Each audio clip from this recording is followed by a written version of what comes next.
Bismillahirrahmanirrahim. 24 jam bersama Nabi SAW.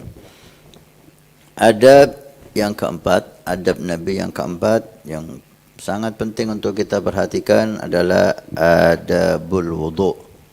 Adab yang berkaitan dengan wudu. Disunahkan untuk kita selalu dalam kondisi punya wudu, dalam keadaan kalau solat, tawaf, khutbah Jumat itu udah wajib. Atau ketika mau baca Quran, mau baca kitab, hadir majelis ilmu, sunnah untuk kita wudu. Bahkan disunahkan wudu di setiap saat. Kecuali perempuan yang haid atau nifas. Orang yang junub pun disunahkan untuk wudu. Kalau dia tidak mau langsung mandi besar, disunahkan langsung wudu sebelum dia makan, minum dan tidur. Nabi SAW sahabat membawakan satu riwayat dari Nabi, dan itu hadits qudsi dari Allah Subhanahu wa taala. Allah berfirman, "Man ahdatha wa lam yatawadda faqad jafani." Siapa yang berhadas dan dia tidak langsung wudu, membiarkan dirinya dalam kondisi punya hadas kecil, maka dia telah berbuat jelek denganku. Karena hubungan hamba dengan Allah itu adalah wudu. Wudu itu membuat hubungan kita lebih dekat dengan Allah, lebih terjaga dari hal-hal yang jelek. Ketika kita biarkan diri kita enggak punya wudu, seakan-akan kita menutup pintu Allah di diri kita. Wa man ahdatha wa tawadda wa lam yusalli rakataini faqad jafani.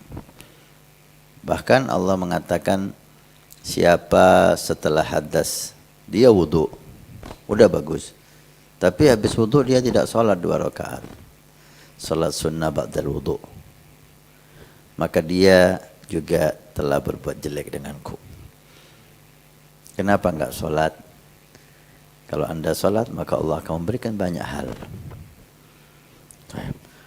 Wa man ahdatha wa tawadda'a wa shalla rak'atain wa lam yad'uni faqad jafani. Siapa yang hadas, kemudian dia sholat, wudu, habis wudu dia sholat, tapi habis sholat langsung pergi, enggak mau doa sama Allah, maka dia juga berbuat jelek denganku. Kenapa enggak berdoa? Apakah kamu enggak butuh sama aku? Apakah aku tidak akan memberikan yang kau minta? Dan yang terakhir Allah tutup hadits qudsinya, man ahdatha wa tawadda'a wa shalla rak'atain wa da'ani.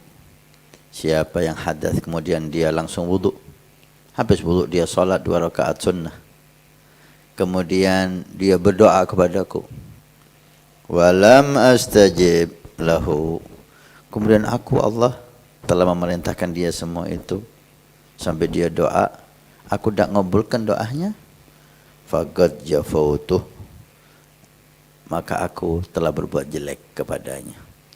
Walastu birabbin jaf, ketahuilah aku bukan Tuhan yang jelek, aku Tuhan yang baik. Artinya pasti Allah akan kabulkan permintaan itu.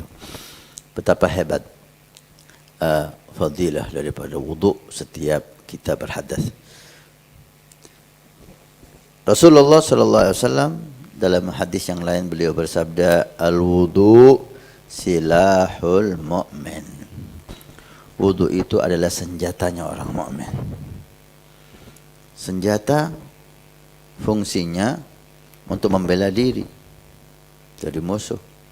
Senjata fungsinya untuk menyerang musuh, membentengi. Demikiannya wudu bagi orang mukmin. Dan musuh orang mukmin adalah syaitan. Musuh orang mukmin adalah nafs, al-ammarah bisu'. Dan wudu sebagai senjata kita. Orang yang punya wudu, godaan setan itu sangat kecil. Orang yang punya wudu dia akan menjaga untuk maksiat. Jangankan bermaksiat hal yang besar, menyentuh perempuan aja dia jaga, takut wudunya batal. Orang yang punya wudu mudah untuk selalu taat kepada Allah Subhanahu wa taala. Orang yang punya wudu pahala zikirnya lebih bertambah. Orang yang punya wudu pahala Qur'annya bertambah besar. Jika Nabi bersabda, siapa yang membaca Quran maka setiap hurufnya 10 pahala. Kata Imam Ali bin Abi Thalib, ini bagi yang baca enggak punya wudu. Tapi kalau baca dan punya wudu, setiap hurufnya 25 pahala.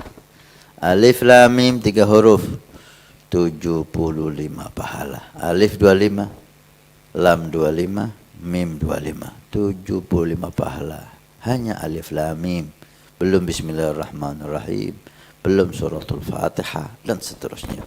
Dengan wudu pahala ibadah kita, zikir, Quran, salawat bertambah besar. Hadis yang terakhir yang ingin kita sampaikan di majelis ini, man asabahu atau sabahu syai'un wa huwa ala ghairi wudu'in fala yalumanna illa nafsah. Siapa yang terkena musibah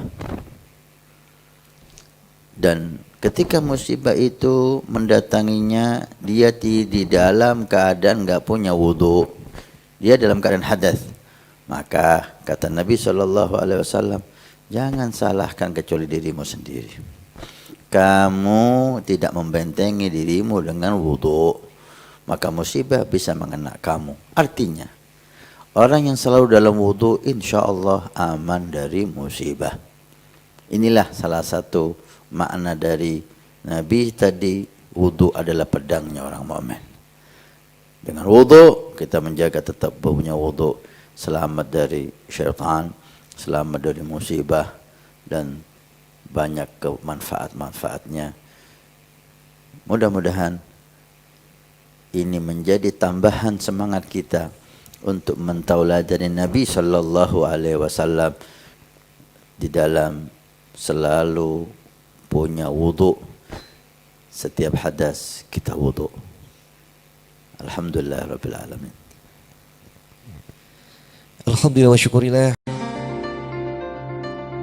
Nabi bersabda, man bana masjidan banallahu baitan fil jannah. Siapa yang ikut membangun masjid, maka Allah akan membangunkan rumah di surga. Pondok Pesantren Nurul Iman akan membangun masjid 2 lantai plus aula. Maka kami mengajak untuk kita dan Anda mendapatkan rumah di surga. Kami membutuhkan 2.000 orang, per orang 100.000 per bulan selama 1 tahun. Silahkan Anda daftarkan diri Anda atau almarhum dari orang tua keluarga Anda yang sudah meninggal, atau Anda niatkan untuk putra Anda supaya menjadi putra yang saleh salehah. InsyaAllah dengan masjid di Pondok Pesantren Nurul Iman yang insyaAllah makmur dengan solat, qiyamul lail, zikir, majelis taklim, belajar agama Allah. Setiap kalimat, setiap bismillah, setiap ilmu Anda dapat pahala. Setiap rakaat Anda dapat pahala. Hani'an lana wa hani'an lakum kalau kita punya rumah di surga Allah. Mudah-mudahan Allah mencatat kita sebagai hamba yang punya rumah di surga.